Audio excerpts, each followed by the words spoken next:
The Galactic Medical Academy's lecture hall buzzed with nervous energy as Professor Zethkar announced the semester's final assignment. 17 species were represented in the class, their varied forms creating a rainbow of scales, fur, chitin, and translucent flesh. Emergency field medicine. The professor's 4 eyes swept across the assembled students. You will be paired with a student from a different species to demonstrate cross-species medical intervention techniques. Kira Chen, the lone human in the class, felt dozens of alien eyes turned toward her. At 22, she was older than most classmates, having served as a combat medic with the human colonial marines before pursuing xenobiology. The whispers in native languages were easy to interpret. They were discussing the Deathworlder. Her assigned partner was Veltar, a crystalline Zephyrian whose species evolved on a low-gravity world with virtually no predators. His translucent body pulsed with soft blue light when nervous, which was constantly around Kira. "I have researched human medical practices," Veltar chimed, his voice like wind through crystal.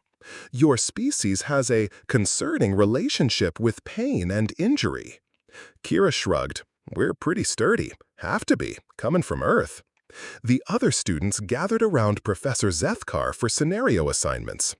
Kira and Veltar drew traumatic injury during hostile environment exploration. Wonderful. Veltar's light dimmed to worried purple. "I suppose someone will be pretending to be severely injured." "Usually how these things work," Kira agreed, mentally running through trauma protocols. "Don't worry, I've got this." As they walked to the simulation lab, Veltar couldn't shake the feeling that his human partner's definition of "got this" might be very different from his own. The holographic environment materialized, a toxic swamp world with acidic rain, unstable ground, and predatory flora. Their patient was Thixara, a reptilian saurian known for thick hides and multiple hearts. "Patient has fallen into a corrosive pit," the computer announced.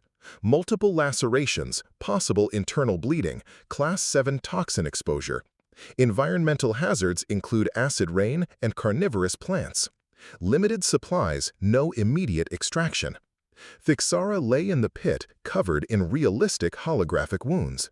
Green blood seeped from gashes across her scaled torso as she groaned convincingly. Veltar's crystalline form fluttered in panic. "She's badly injured. We need to call for help, establish a sterile field, run diagnostics." "No time," Kira interrupted, grabbing their emergency kit. Without hesitation, she slid down into the corrosive pit. "Kira, no!" Veltar shrieked. "The acid will hurt like hell, but I'll live," Kira called back, kneeling beside Thixara. The holographic acid hissed against her skin, but she ignored it. "Hey there, big girl. I'm Kira. Stay with me, okay?" Thixara's eyes focused with difficulty. "Burns. Everything burns." Kira's hands moved with practiced efficiency, assessing wounds, checking vitals, prioritizing treatment. "Veltar, create a rope with the emergency cordage, and stop panicking. Your light is giving away our position to the predator plants." Above, Veltar watched in horror as Kira violated every medical protocol he'd learned. She touched the patient with bare hands, worked in a contaminated environment, and somehow stabilized Thixara's condition using techniques that seemed more like combat tactics than medicine. "This is madness," he whispered, hands already working on the rope. "Humans are insane." The carnivorous plants had noticed them. Massive Venus flytraps with teeth began closing in, attracted by movement and blood scent. Kira looked up from her patient, assessed the situation, and made a decision that would haunt Veltar's dreams. "Veltar, when I say run, get Thixara up that rope, no arguments." "What about you?" Kira was already on her feet, pulling out a stimulant injector. "I'm buying us time." Before Veltar could protest, Kira jabbed the injector into her own thigh. Her pupils dilated, breathing increased, and she grabbed broken metal from their supply kit. "This is highly irregular," Veltar protested. "Self-medicating with combat stimulants is forbidden." "Not where I'm from," Kira grinned, and for the first time, Veltar understood why humans were classified as Deathworld species. The plants attacked. Kira moved like nothing Veltar had ever seen. Not with graceful precision, but with raw, adaptive violence of a species that had clawed its way to the top of one of the galaxy's most dangerous ecosystems. She sliced through plant stems with surgical precision, used their own acidic sap against them, and somehow drove them back while Veltar hauled an increasingly conscious Thixara up the rope. "Now!" Kira shouted, grabbing the rope. As they reached the surface, the simulation ended. The toxic swamp dissolved, plants vanished, and they found themselves back in the sterile lab with Professor Zethkar and dozens of students staring in shock. Thixara sat up, simulated wounds gone. "That was incredible. I've never seen field medicine performed like that." Veltar's light had gone completely white, the Japhirian equivalent of speechlessness. Professor Zethkar's 4 eyes blinked in sequence as he reviewed the simulation data. Other students had gathered around, their own scenarios forgotten in favor of discussing what they'd witnessed. "Miss Chen," the professor began, his voice carefully neutral, "your methods were unorthodox." Kira was checking her gear, still running on adrenaline. "Got the job done, didn't it? Patient stabilized, extracted without additional casualties, minimal resource expenditure." "You injected yourself with combat stimulants," squeaked Pixani, a small, mouse-like student from a herbivore species. That's self-harm." "That's called using available resources," Kira replied. "Sometimes the medic has to fight. Sometimes the medic has to think clearly under chemical influence. Sometimes the medic has to do things that aren't in the textbook." Veltar finally found his voice. "But the contamination protocols, the sterile field requirements, you violated every safety standard we've learned." Kira looked at him with something approaching pity. "Veltar, your species evolved on a garden world where the biggest threat was occasionally running out of mineral nutrients. Mine evolved on a planet where everything, and I mean everything, was trying to kill us. Our medical practices reflect that reality." She turned to address the class. "You want to know the first rule of human combat medicine? The patient dies if you don't act. Everything else is secondary." Professor Zethkar made a note on his datapad. "And the second rule?" Kira's smile was sharp. "The medic dies if they can't adapt. Dead medics don't save patients." The lecture hall fell silent, except for the soft hum of environmental systems and Veltar's nervous light pulsing. The weight of her words settled over the diverse group of students, each beginning to understand that their assumptions about medical practice might need serious reconsideration. "Sometimes," Kira added quietly, "survival trumps protocol." Over the following days, word of the simulation spread throughout the academy. Students from other classes approached Kira, asking questions about human medical practices. Most seemed equal parts fascinated and horrified. Veltar found himself in an unusual position. As Kira's partner, other students peppered him with questions about humans, as if he'd become an expert on Deathworld medicine by proximity. "It's not that they're reckless," he explained to a group in the cafeteria. "It's that they've calculated acceptable risks differently than we have." "But she contaminated herself treating the patient," insisted Jixmari, a multi-armed centaurian whose species developed medicine in sterile environments. "How is that acceptable?" Veltar's light shifted to thoughtful amber. "I've been researching human history. They developed most medical knowledge during wars, conflicts where they treated injuries while being actively attacked by enemies." He paused, letting that sink in. "Their entire medical philosophy assumes conditions will never be ideal, resources will always be limited, and the medic might have to fight for their patient's life, literally." Across the cafeteria, Kira sat with Thixara, sharing homeworld stories. The Saurian was fascinated by Earth's biodiversity and constant evolutionary pressure. "Your species faced predators that could kill you in thousands of ways," Thixara mused, "and your response was to become better at surviving all of them. My people developed thick hides and redundant organs.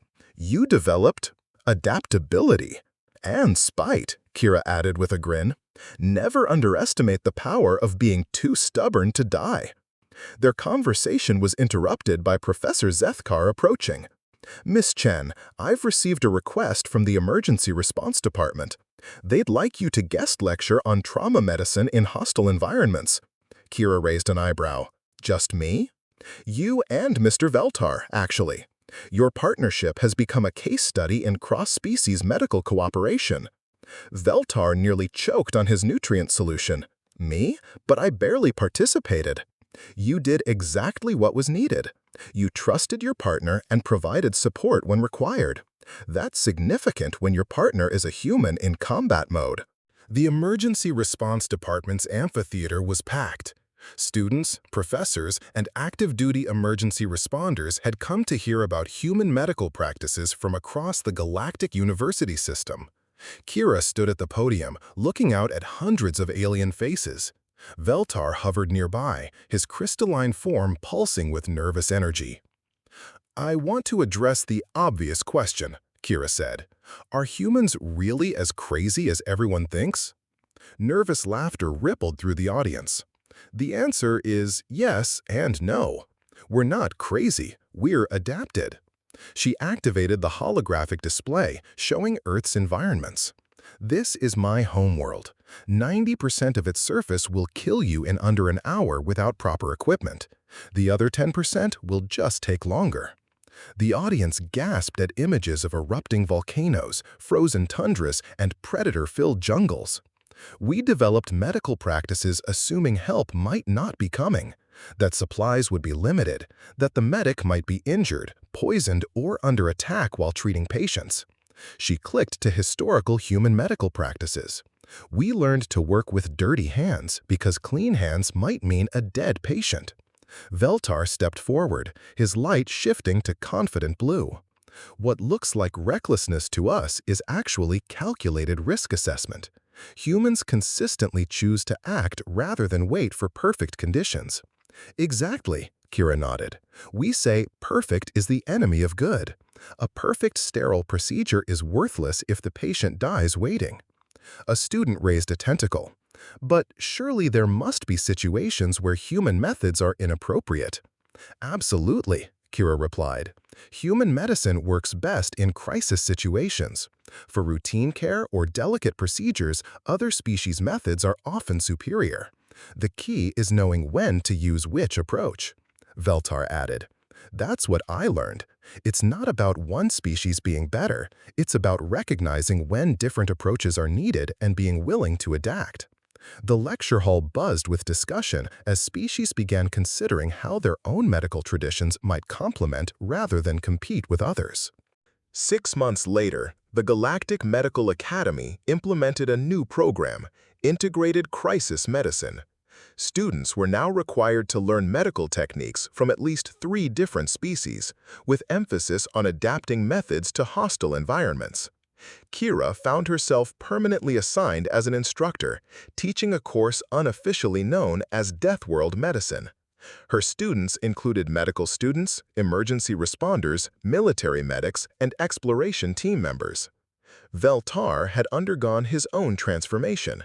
The nervous, crystalline student had become confident and decisive, serving as Kira's teaching assistant and helping other students adapt to the psychological challenges of crisis medicine. The most important thing to remember, Kira told her latest class, a mix of species from across the galaxy, is that medicine isn't just about following protocols, it's about saving lives. Sometimes that means breaking rules. Sometimes it means taking risks. She gestured to Veltar, whose light had settled into steady, warm gold. My partner here comes from a species that evolved in peace and stability. By all rights, he should have been horrified by human medical practices. Instead, he learned to see past the surface to understand the underlying logic. Veltar stepped forward. Humans have a saying, adapt, improvise, overcome. In medicine, this translates to assess the situation, use what you have, and never give up.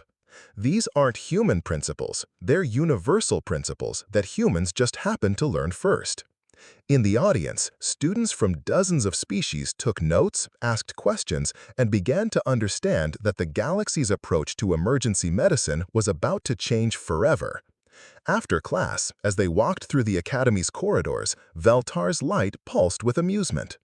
Do you ever wonder what would have happened if they'd paired you with someone else? Kira grinned. Probably would have traumatized some poor herbivore species beyond recovery. Lucky for everyone, they gave me a partner smart enough to trust his instincts. Lucky for everyone, Veltar agreed, they gave me a partner crazy enough to slide into acid to save someone. Not crazy, Kira corrected, human. Like I said. Veltar's light shifted to warm blue laughter. Crazy.